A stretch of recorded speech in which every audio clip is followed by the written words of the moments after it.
Tujikaze, tujikaze, jikaze. Tujikaze, tujikaze, jikaze. Africa, jikaze, tujikaze, jikaze. America, tujikaze, tujikaze, jikaze. You are listening to African Father in America podcast by Simon Javanokelo, live from Seattle, Washington, USA. Thank you so much for joining me for another incredible session of the African Father in America podcast. I'm really excited to be here with you, especially because we have an amazing guest who is joining us here in Seattle, Washington. And our guest today is Akuna Amaifule, who is a project manager with Mission Africa. Akuna, go ahead and just say hello before we continue. Greetings, everyone. Excellent. You're going to learn a lot more about Akuna and the work that Akuna is doing here in the Pacific Northwest of the US, serving the African community, but also the broader BIPOC community members, especially the immigrant communities, whether it's a lot of brown people, whether it's Mexicans, people from the Scandinavian countries, Ukraine. A lot of people from those backgrounds really benefit from the work of Mission Africa. So stay tuned. But we want to go straight into our proverb for today, which is from the Ewe tribe in Ghana. And the proverb says that a child that asks questions isn't stupid. This reminds me of a Kiswahili proverb very similar to this one. Kuuliza sio ujinga. A child that asks questions isn't stupid. I want to ask you, if you're watching this on YouTube, make sure you give this video a thumbs up. And if you are joining us on Clubhouse, make sure you also share the link to this conversation and let everybody know that we are now live and we've started the program. But I want to share the 3 nuggets of wisdom so that we can begin the show today. Now, as you all know, for those who join us every day, whenever we do this show, we have 3 nuggets of wisdom that help those who are not familiar with African proverbs to kind of understand what this proverb is trying to tell us. So I'm going to go into the first nugget of wisdom related to this proverb. I'll repeat the proverb so that it's just clear. It says, a child that asks questions isn't stupid. The first nugget of wisdom says that asking questions is a sign of intelligence and curiosity. It's important to stay curious and ask questions in order to learn more about the world. The second nugget of wisdom is that having conversations with children and encouraging them to ask questions will help them intellectually. And then, just give me one moment. I want to see what's going on here. We are being joined by other friends over there on Clubhouse. Those are the voices that you're hearing. Now, I want to share the second nugget of wisdom. Having conversations with children and encouraging them to ask questions will help them grow intellectually and emotionally. And then finally, number 3 is parents should never discourage their children from asking questions, or penalize them for it. Instead, they should be praised for being inquisitive, and this way they can develop a deeper relationship with their parents. They can develop a deeper understanding of issues and life in general. And I feel that there's no better person to help us really learn a little more about this proverb than Akuna. Akuna, when I was reading your bio and just learning a little bit about you, I learned that you studied criminal justice, really with an interest in in helping youths that were underserved and that were having difficulties in life, and now here you are working with Mission Africa as a project manager, and you've done this for over 10 years. That is really, really commendable. I want you to take a minute, just quickly add anything in your introduction as to who you are, and then talk about this proverb from your perspective. A child that asks questions isn't stupid. Thank you so much. Yes, definitely. Well, first, thank you so much for having me. It's such an honor to be here on behalf of Mission Africa, share my story and share the work that we're doing. So again, thank you for the beautiful intro. My name is Akuna Amefule, and I was born in Seattle, Washington. Parents of immigrants from Nigeria, and they came here for a better education, for school, for the better opportunities and things of that nature. So, growing up as a child, I was always encouraged to learn, to seek more, and that followed me into my adulthood. I lived in the Washington area until 2020. I was working with Mission Africa, but mostly kind of on the side, and I was working as a wedding planner. But due to COVID, I lost my job as a wedding planner and I started doing more virtual work, virtual production and hosting and things of that nature, graphic design. So basically, I took my part-time gig full-time, started my own business, and I was working with Mission Africa more in that aspect. Started doing more things online, as I said, since everything kind of shifted. Uh, but like you said, I have been working with Mission Africa for over 10 years. I started off just helping around here and there, doing some volunteering. And then I started working doing some youth facilitation. Currently, I'm doing a program called the Youth Marijuana Prevention and Education Program, where we teach youth the dangers of marijuana and tobacco use, and teach them to be empowered because a lot of times when children and youth go towards those substances, it's because they are missing something or they're trying to fill a hole. So definitely empowering them and letting them know that they are strong, they are beautiful, and that they have everything that they need. They don't have to go to an outside source. So again, thank you for that intro. And this proverb is actually perfect for me because I was the most curious child you could ever meet. I always had questions. I've been inquisitive and uh, just a question asker since birth. In class, I always had my hand raised. And children aren't really born with shame or guilt. They're born as a clean slate and an empty vessel, and they learn from their environment. They learn from asking questions and figuring out why this does this. Why does this work in this way? Why do we do the things that we do? I feel as though as we get older, that is when we start to lose that curious childlike nature because we just get to a point where, okay, it is what it is. Things are the way that they are, and we don't need to ask questions. And for me specifically, when I was in school, I used to ask so many questions to the point where teachers thought that I was trying to be funny or making a joke. But what I was really doing was taking the puzzle that was put in front of me and looking at it in different ways, seeing if different pieces could fit in different places. And that was the way that I grew. That was the way that I learned and that I figured out this world. So I was kind of quieted down, you know, because I would get in trouble in class for being disruptive, but I was really just trying to learn. And I think that's the issue with schools sometimes is that they try to shove children into a box and everybody has to learn this way and take this test this way. But so many of us learn in so many different ways. And I think it's very important that when learning, children are encouraged to ask questions, like you said, and encouraged to look at things in different angles. Um, there's a holistic doctor by the name of Dr. Tao that I met in Charlotte, North Carolina, and he made a point where he said, in school, we open a book and show children a tree, and that's how you learn biology, by looking at a tree or looking at something in a book. When in actuality, they should go outside and be able to touch the tree, to feel its leaves, to see its roots. So that's another thing as far as education. Sometimes it's kind of just funneled into this small box when it's so much bigger, and allowing children to ask those questions can definitely help them grow and expand.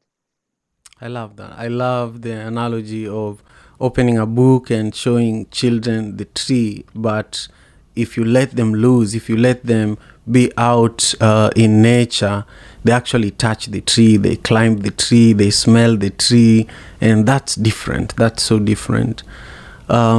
I want to just thank everybody who is joining us on YouTube. Thank you so much. Make sure you give this video a thumbs up, and also you comment down below so that we know that you are here with us and you're following the conversation.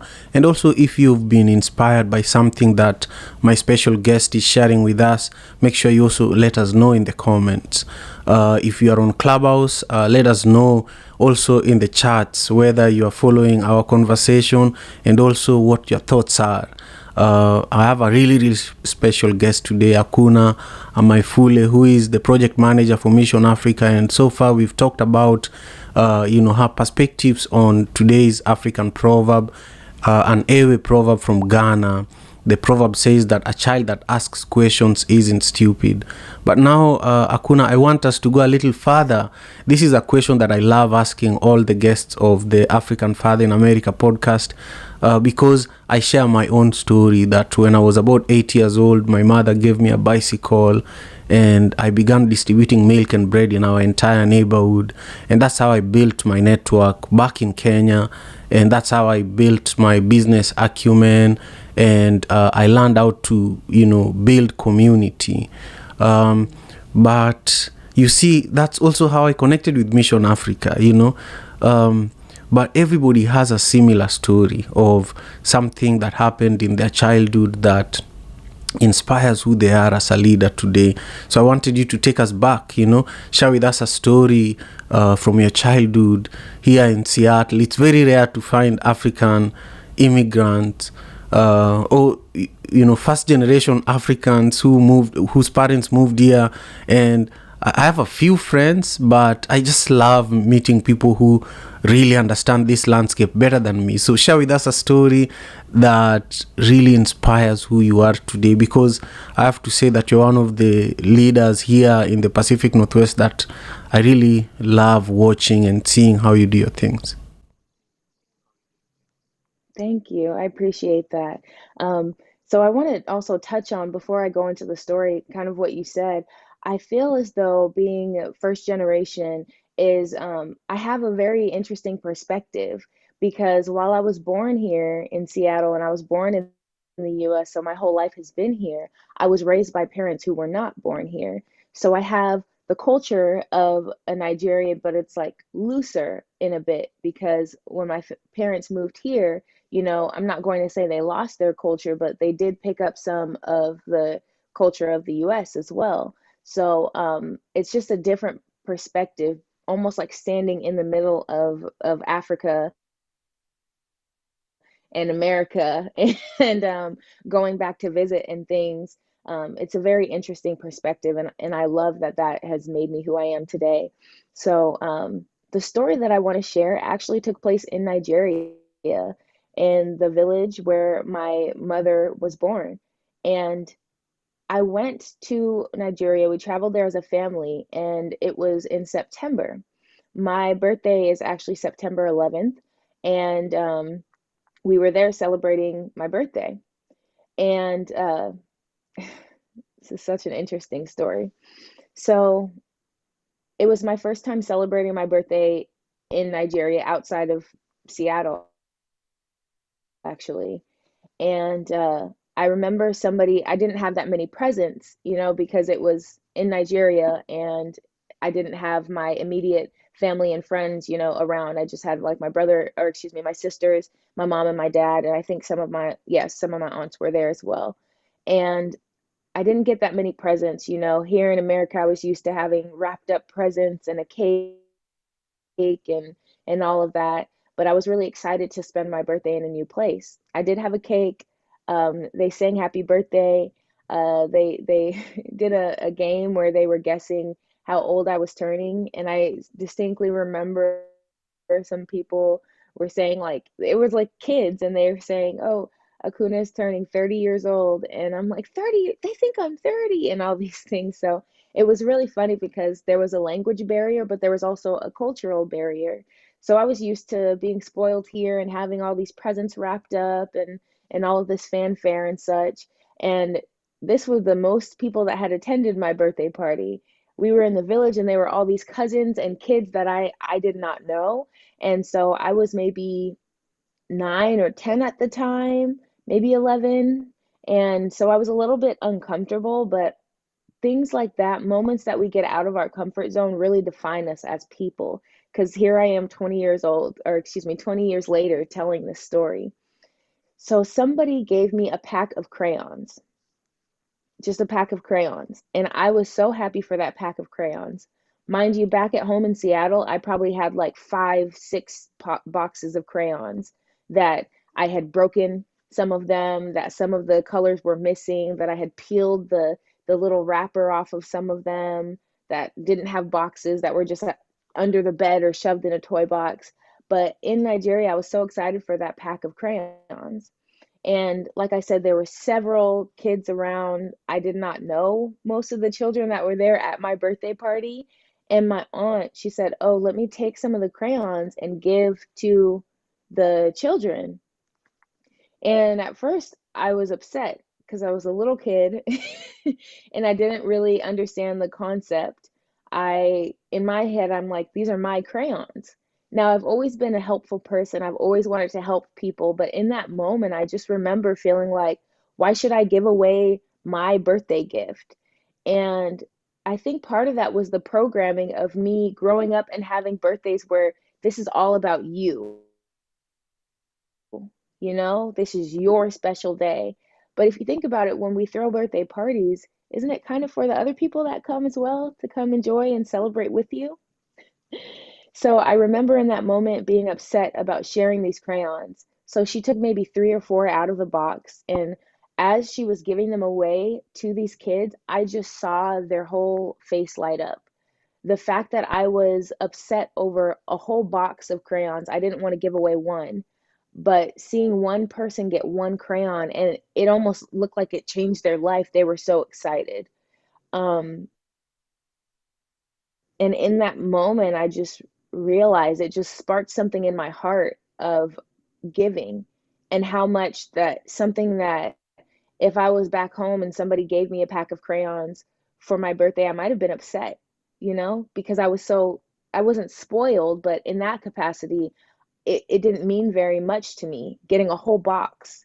But in a box of crayons, 48 crayons are inside of there, and 48 different children can be so excited over something that was so small to me.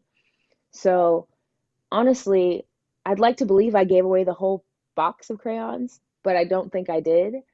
But I just always go back to that moment when I think about all of the possessions that I may have, or what other people don't have, and how much giving can impact people. There's a quote where they say, one man's trash is another man's treasure. And that's why we should always open up our hearts to give, because something that may not mean that much to you, that old t-shirt that you haven't worn in a year and you just keep in the back of your closet, that might be someone else's favorite t-shirt that they wear to an interview and get the job of their dreams. So that I always go back to that story and just think about how excited those children were to receive one crayon when I was just holding on so tightly to a box of 48 crayons.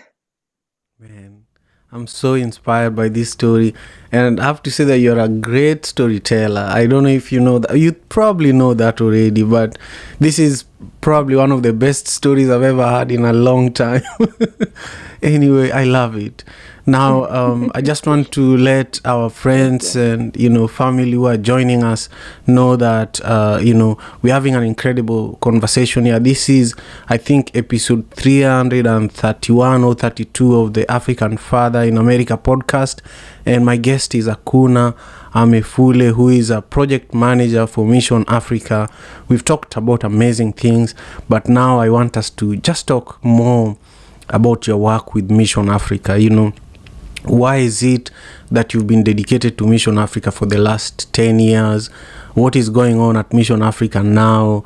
And, how can people who are listening and watching be involved?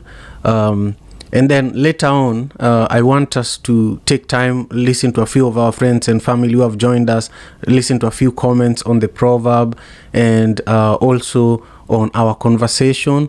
But at the end of the show, I'll give you time to share the specific links of Mission Africa's, social media platforms and websites so that people can actually go there and take some action. But for now, just go deep into really why the last 10 years, and for me, I love Mission Africa, but I want to let you talk and share your own story. One day I'll have my time to talk about Mission Africa. Awesome. So, Mission Africa is a nonprofit based here in Washington State. And while the title Mission Africa tells you that it is an African-led organization, it tells you that it is dedicated to Africa, but we also help a lot of people here locally. We have a lot of local projects. Wait a minute, I'm getting ahead of myself. Let me rewind. Let me tell you about how I started working with Mission Africa, and then I'll tell you more about Mission Africa. So again, it's been over 10 years now that I've been working with Mission Africa. And like I mentioned before, at first it started out pretty small, just a few small projects and such. The executive director, Ndudi Chukwu, is an amazing, amazing woman, and I've known her for most of my life.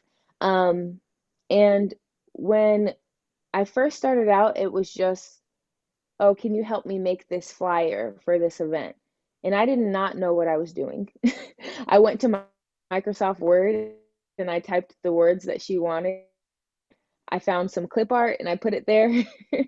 And I said, okay, here's the flyer. After that, it started becoming more regular, of her asking for assistance with different things.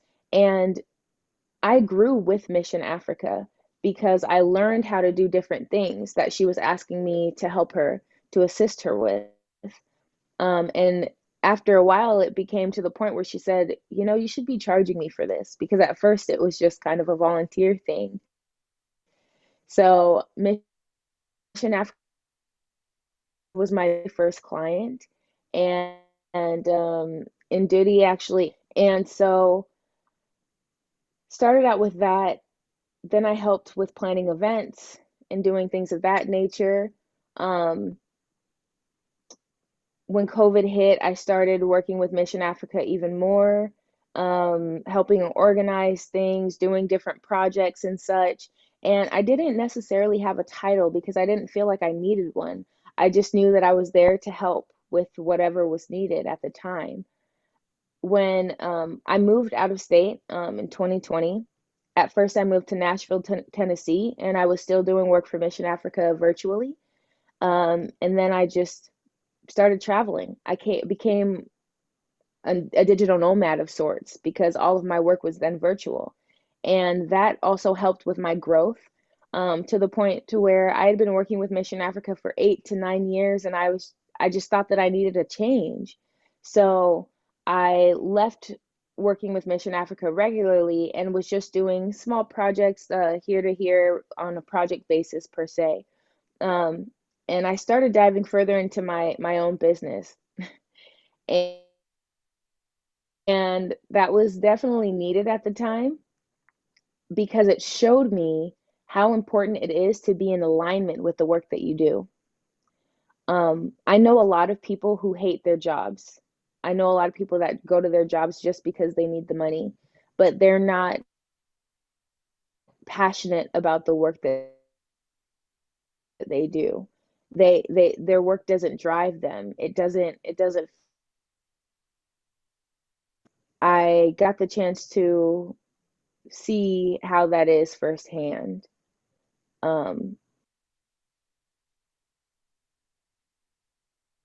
Yeah, this is Simon. We are losing Akuna. I think her connection is a little unstable at the moment. I really, really thank you all for listening in and being a part of this show today. It's an incredible opportunity to host leaders like Akuna who are really doing real work on the ground, especially here in the African diaspora, where our people need organizations like Mission Africa that are at the forefront of solving problems. For example, in the pandemic, they were at the forefront of ensuring that our community members have access to programs and resources that they need. Right now, they're doing an amazing program called Digital Navigation, you know, services where they educate a lot of people, not only in the African community, but people from multiple other parts of the immigrant community, including Ukrainians, including Middle Easterns, people from the Middle East, and so on and so forth. So here comes Akuna. Let's hear more from her. Hey, Akuna. Are you there? Are we back? We are back. Yeah, we lost you for a moment when you were talking about, you're still sharing with us what you're doing with Mission Africa. And so I want to give you space to carry on. Okay, my apologies. Do you remember what I was saying before it cut out? Yeah, I think you are talking about the progression of how your role at Mission Africa evolved from being a volunteer to getting paid to you are heading towards the work that you currently do, but you are still describing to us the evolution of your role as a project manager for Mission Africa. Yes. Okay, so I left Mission Africa for some time. I was still doing some projects here and there. I was just working kind of on a project basis. And during that time, I started working with a lot of other clients, and I realized how important it is to be aligned with the work that you do. Um, so I worked with some people whose mission I didn't truly understand, whose field I didn't really understand, and it just didn't feel passionate. And after a while, I started to feel almost like a robot. I was just going, I was doing the work, I would go to sleep just to wake up and do it all over again. And that passion was missing from my life. And I needed to come back. I needed to come back and have this be something that I was doing that was a big part of my life once again. Mission Africa was in my heart the entire time. However, I needed to go out and kind of spread my wings from there since I had been doing it for so long. And once I did that, it just gave me the inspiration and motivation to come on back. And when I did, I felt that wholeness again. I felt that inspiration and that passion for doing more and reaching more people. Mission Africa's motto and tagline is changing lives one village at a time, but not just one village. It is one student, it is one family, it is one person at a time, one gift at a time. It is so much wrapped up in that. So with my role right now, there are a lot of different projects and different programs that Mission Africa does. And currently we are working on something called the Digital Navigation Project. And with this program, what we are doing is we are hosting free computer and free technical assistance, from computer classes, on the phone technical assistance, and we'll start doing virtual classes as well for low income and immigrant families. And this work is very important because in this day and age, if you don't know how to use technology, you will basically get left behind. I was complaining the other day. I went into Target and I'm trying to get paper towels, but it was like the automatic dispenser and it wasn't working. And I'm like, if this was a manual dispenser, I would just be able to pull my paper towels and dry my hands and leave. However, I found myself muttering as I walked out. I'm like, everything is a robot these days. And as we can see with the power of computers and the power of machines and robots, that is just getting stronger and stronger. So computers are at the base of so much of what we do. Um, it's also very important because a lot of people that can be high ranking officials that are coming from other countries, they don't have to check their email. You can be a high government official working in Nigeria and you have a personal assistant or a secretary, and they do all the computer work for you. You don't have to do anything as far as the computer goes. So a lot of times you can still be high ranking, still be extremely intelligent, highly educated, but you don't know how to create a spreadsheet in Excel or use Microsoft Word. So right now we are having these classes and being able to tune in to the people's needs as far as learning how to use Microsoft Word, learning how to set up an email, pretty much anything that people need help with. Sometimes it might just be a smaller thing, like how do I connect my calendar to my phone? But anything like that, we are open. Like you mentioned before, though we do serve a lot of Africans and immigrants and such, we do not turn anyone away. So if you need assistance with any of that, we are open. We have classes twice a week on Tuesdays and Saturdays. And we have a new office located in Federal Way, Washington, where people can come in for those classes. And even in the office, we also have supplies there. We have canned foods if anybody needs canned foods. We have some sanitary supplies. So every time that Mission Africa is doing work in one area, we are also trying to pull in as many other areas of help as we can. We recently had our Smiles at Christmas outreach in December where we give gifts to parents in order for them to give to their children. I've seen other Christmas events where they give the gifts directly to the children. However, we want the parents to be able to give their children gifts with dignity. So the children get to go to a carnival, they get the face painting, they get the Santa Claus and the cotton candy and popcorn and the party jumpers, while their parents get to discreetly shop for them. And while we were doing that, we were also gifting the parents with warm coats, with masks, and with at-home COVID tests. So, like I said, Mission Africa is definitely a multi-armed and multifaceted organization, and we try to help wherever we can. Our three main focus areas are education, healthcare, and poverty alleviation. But like I said, as we're doing one, we are constantly reaching out to see where we can do the other. Incredible. I was just about to remind you to talk about Smiles at Christmas. It's really one of my favorite Mission Africa programs.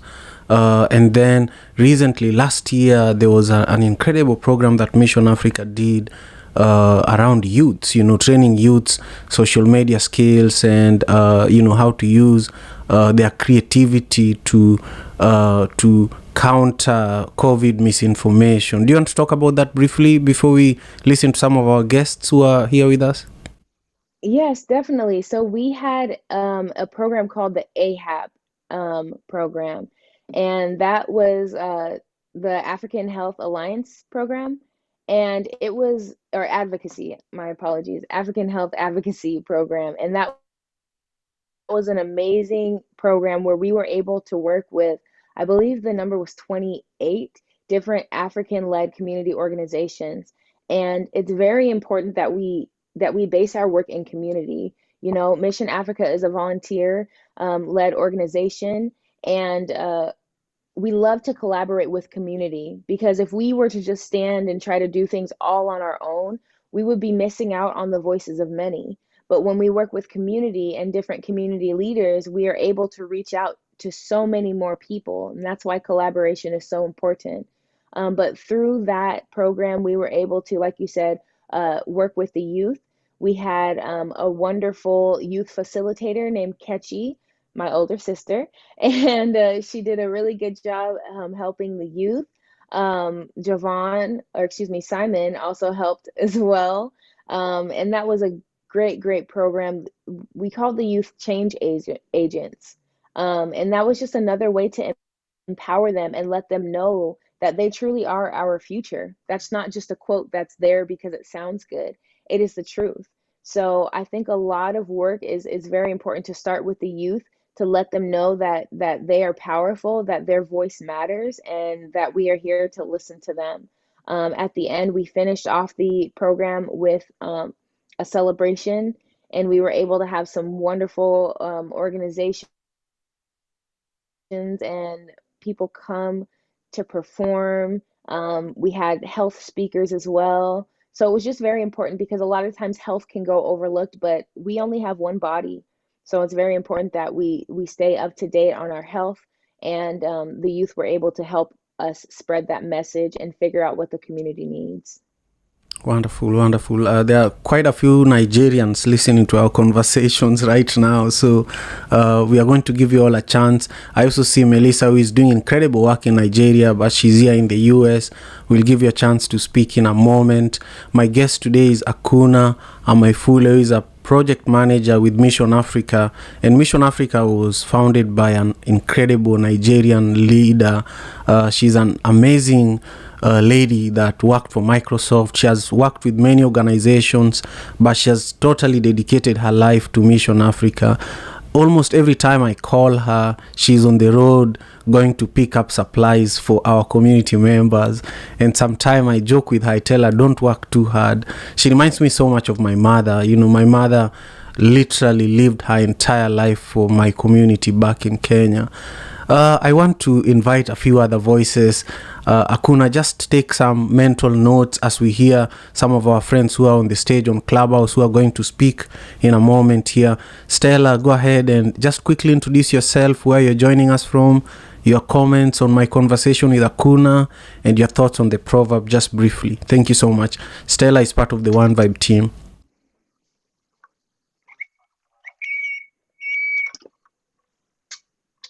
Okay, it seems like Stella is a little far away from her microphone, so we'll go to Lavender. Lavender, how are you?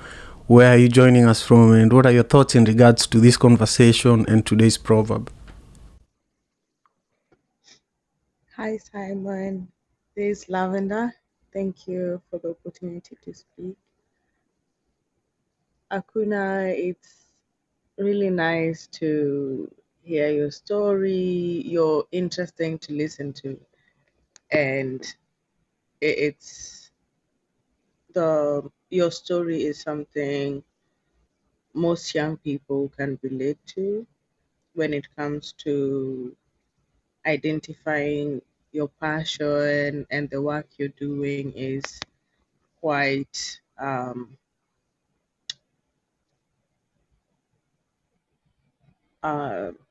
what word should I use? Like, if we had more youth supporting the community, helping develop communities, I think that's the direction we want to go, because the world is changing at quite a fast pace and everyone needs to catch up.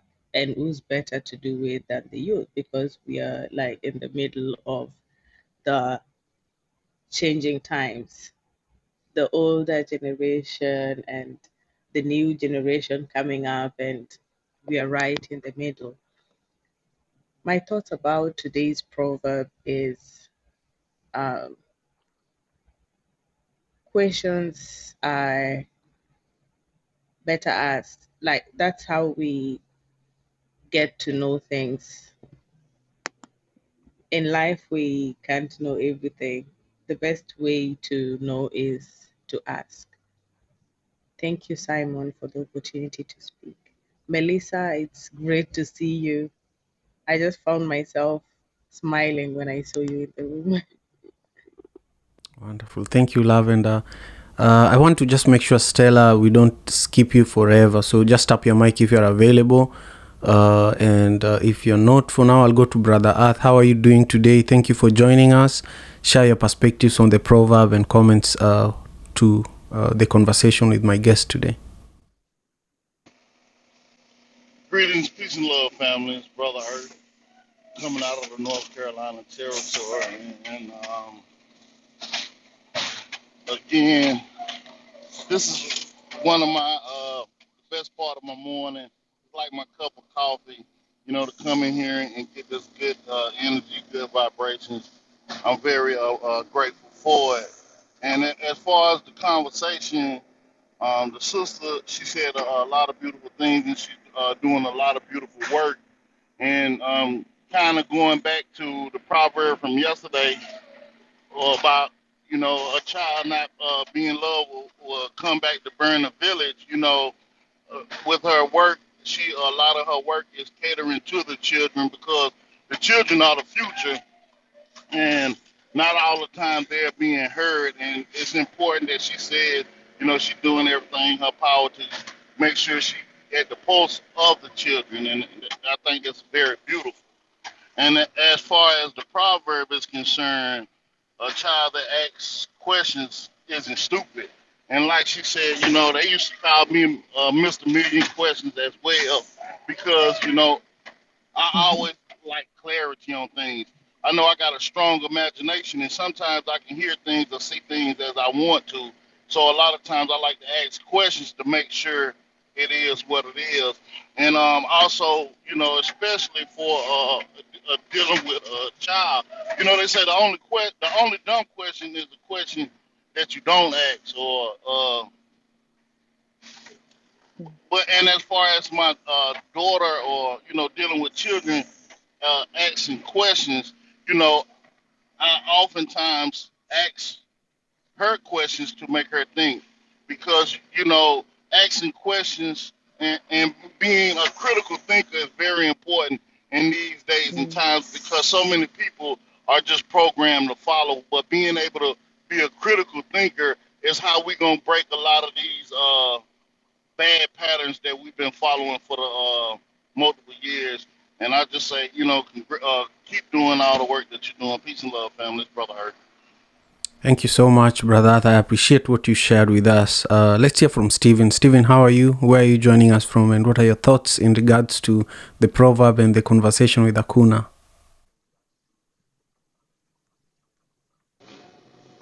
Greetings, everyone. I'm Steven, joining from Kisumu, Kenya, and I'm happy to be a part of this session today. It's been wonderful, and I've been following through your conversation with Akuna, and I must say that I loved every bit of your conversation. I loved how Akuna, his passion with mission in Africa.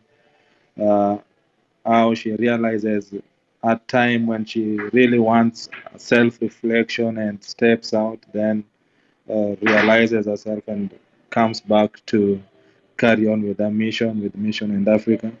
It's very interesting, and I'll be very much happy to continue listening to her, because I'm in the same field that she's doing with Mission Africa, and sailing in the same that you share a lot of things with. It's really, really interesting and helps with the development and growth.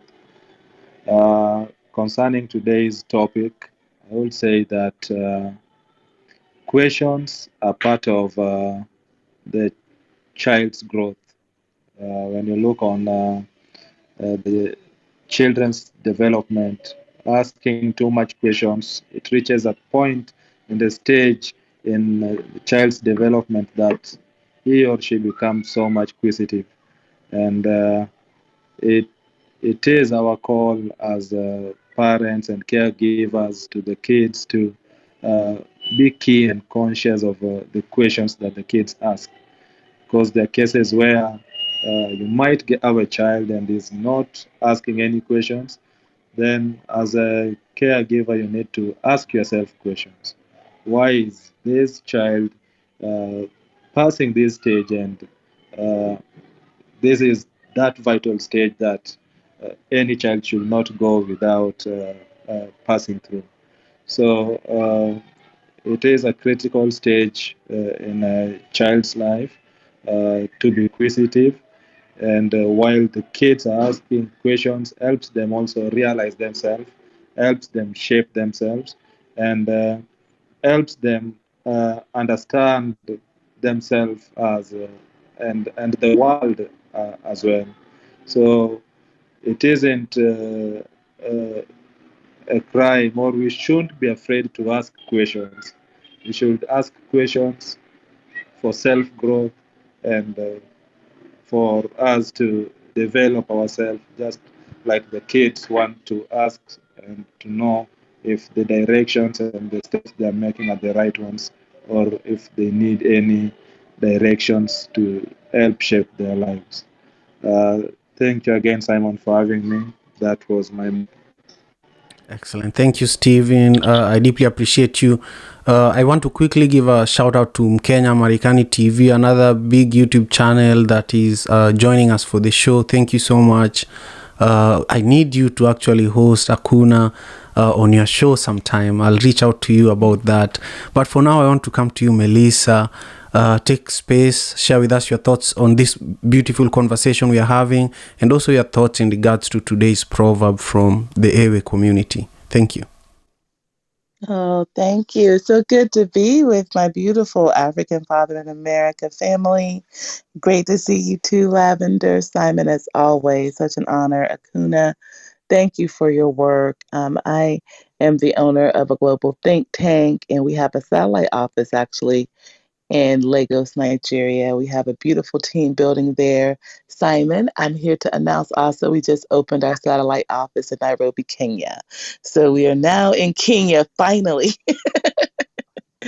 And so I am just excited. The proverb, a child that asks questions isn't in a room today at 12 o'clock about the importance of youth, particularly being able to ask questions about how does this knowledge apply to me, and I think it's so important that we encourage the natural curiosity of learners, specifically learners who are children, who are youth. They're designed to ask questions, and leaning into that is so important. And so We lost. There she is. oh, I'm here. I'm back. The call came through. I'm sorry. Often, parents and teachers get annoyed by don't realize that when they send out that frequency of energy of annoyance, it can shut down the natural process of thinking. And thinking is our birthright. And so it's what I do is as I really try to help people learn how to navigate the intelligence of others. And so if someone has a question that you're not ready to answer or prepared to answer, it's the art of redirection. Send them to go explore, send them to go read, send them to go to research, but definitely don't make them feel stupid. So beautiful proverb, and it's good to see my colleagues here from You Think Indica.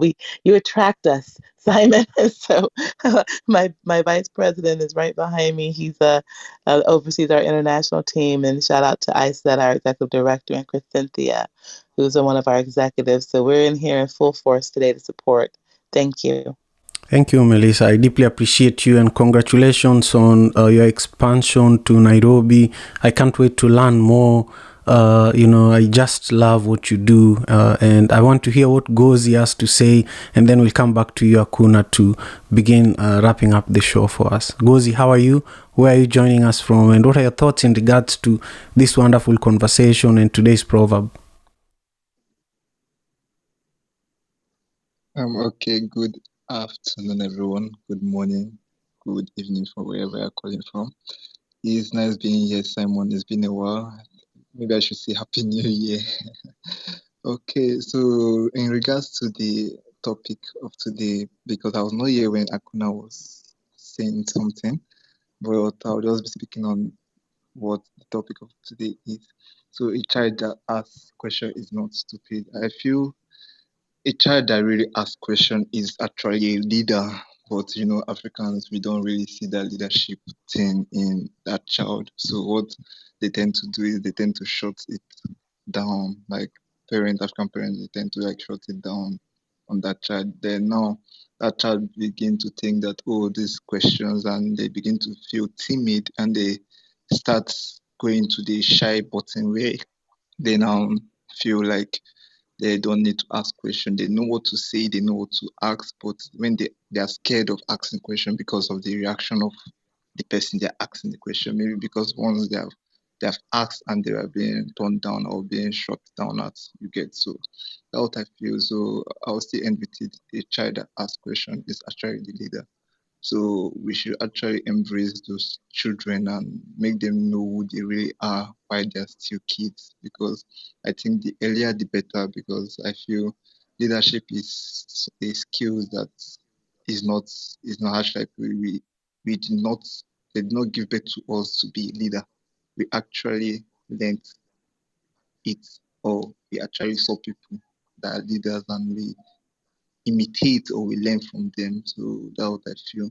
So when we see those kind of children, we should actually encourage them and not shut them down and not to just shut their question down and turn them away. So that's what I feel. Thank you so much for having me on stage. And shout out to Melissa. Thank you for also coming in. Yeah. So, shout out to my family on the station. Excellent. Thank you. Thank you very much, Gozi. Akuna, thank you for patiently listening.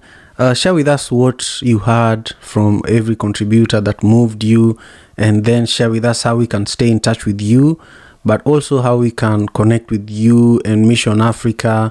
And I feel that anybody who wants to donate, anybody who wants to participate in some of the incredible programs should be able to do that around this time. So share with us everything. Yes, definitely. Well, thank you so much to everyone who just spoke. It always still kind of wows me when people say that they were like inspired by things that I said or that they really resonate with my words. So it always fills my heart when people say that. So thank you so much. Um, I really love, especially hearing the proverb that you used yesterday. I think it's a child who is not embraced by the village will burn it down to feel its warmth. And that kind of goes hand in hand with the proverb that we have today of the child that asks questions is not stupid, because a lot of times a child that asks questions and is shut down, they're not going to feel that warmth. They're not going to feel acknowledged, and they just become so small. They end up compacting themselves instead of expanding themselves because they feel like the questions that they're asking aren't good, and they start to associate learning or being curious as something that's bad or evil. So I really like what I think it was Brother Earth, I think that was his name, what he said. And shout out to North Carolina. That was my most recent home as in my travels. But something that he touched on is the whole critical thinking aspect. That is very, very important. And we really need to encourage people, especially children, to be inquisitive and to ask those questions, because sometimes if you ask somebody why they do something, they don't even know. Sometimes people just do things because their family does them. And while tradition is wonderful, you really have to look at yourself, especially in African culture. Tradition is very important. This is what we do because this is our tradition. But like I said, being in that intersection between Africa and America, there are some traditions that didn't really resonate with me. Like, I'm the only person in my family that is plant-based, you know? And when I said I didn't eat meat, my dad almost disowned me. He's like, "What do you mean you don't eat meat? What about fish?" I'm like, "That's meat."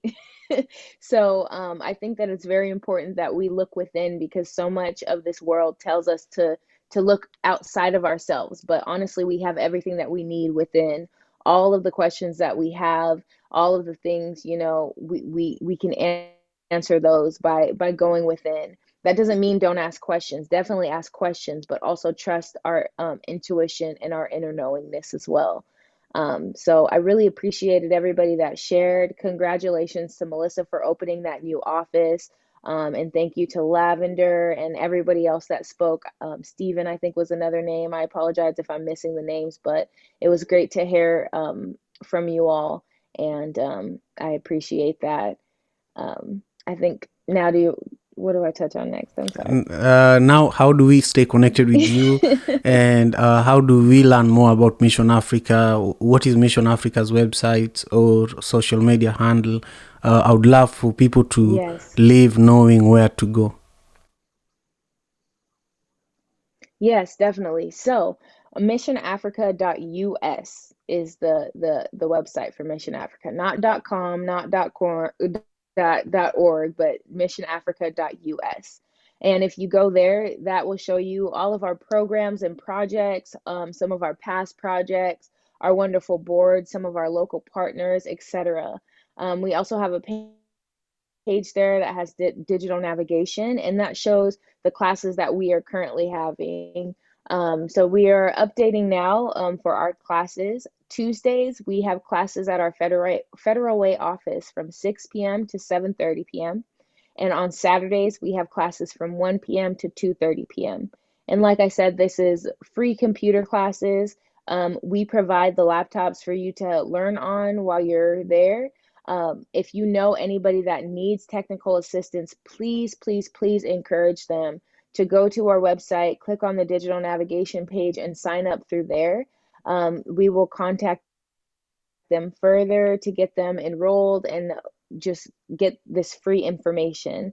A lot of people need assistance. Sometimes it's really hard to communicate with like tech support or Geek Squad or wherever people go, but we are here for one-on-one support. Again, we can do things over the internet with virtual courses or just over the phone. We have translators as well. Very important to note. We have translators for Swahili, French, Ukrainian, Russian, and Spanish. So you don't have to be an English speaker. A lot of people may be thinking, I already know how to use technology, I don't need this, but somebody in your network does. So make sure you spread the word, because somebody that's within your network somewhere knows somebody that needs this assistance. And that's what I say about collaboration. It may be A and B, but somebody down the line at letter T needs the assistance. So if you keep spreading the word, before you know it, the people that really need help are going to be able to receive it. We are also on social media at Mission in Africa on Instagram and Twitter. And if you go on our website, you can get linked to our Facebook group and our LinkedIn group as well. So we're online, but we're in person as well. We have our new office, as we said. We are actually going to be announcing soon. You are the first to hear it. We are going to be having an open house on January 21st so that people can come by to the office. And you can sign up to be a volunteer to help out with our annual programs. We have a back to school program in August, Smiles at Christmas in December, and several other events that we do throughout the year to help our communities. We have grocery drives and just so many things that we can do to help those around us. So you can sign up to be a volunteer. We have an annual medical mission, which we resumed last year, which happens in April. And we have a free medical outreach where we go give free health services to a remote village in Africa, in Nigeria specifically. So you can come to Nigeria with us and help for that medical mission as well. So we have a lot of opportunities to serve. We have a lot of different programs and projects. Like I said, I'm currently leading the Youth Marijuana Prevention and Education Program, which focuses on marijuana and tobacco. So right now we're recruiting youth in Pierce County, ages 12 to 16 for that. But if you go to our website, definitely join our mailing list. That way you will be in the loop with everything that's going on and see the opportunities that we have, which may be for you or for someone else. So again, that's missionafrica.us. And you can get all of our information there, or Mission in Africa on Twitter and Instagram. Wonderful, wonderful, wonderful. Thank you, Akun. I deeply appreciate you. I just want to, recognize some of the guests who didn't have a chance to speak, who've been listening. I see you, Jay, Afi, Efua, the Duchess, Ebuka. So many of you have just been listening keenly and supporting the show. I see you, Kesiwa. So many people. I can't, mention all of you, but I want you to know that I see you and I deeply appreciate you. One thing that I want you to do, I see Jermaine too, joining us from Jamaica. So many, brothers and sisters are listening, and I deeply, I can't tell you how much I appreciate it, and tomorrow we also have a really special guest. Her name is Celine. You can't miss the conversation with her. She's really, really doing great work also here locally in the Pacific Northwest. She's focusing on, helping our community members access, resources for their own, healthy living. She's very passionate about healthy lifestyle, and she's lifestyle medicine. That's what she calls it, lifestyle medicine. So you should join us for that. But Akuna, it's been wonderful having you here.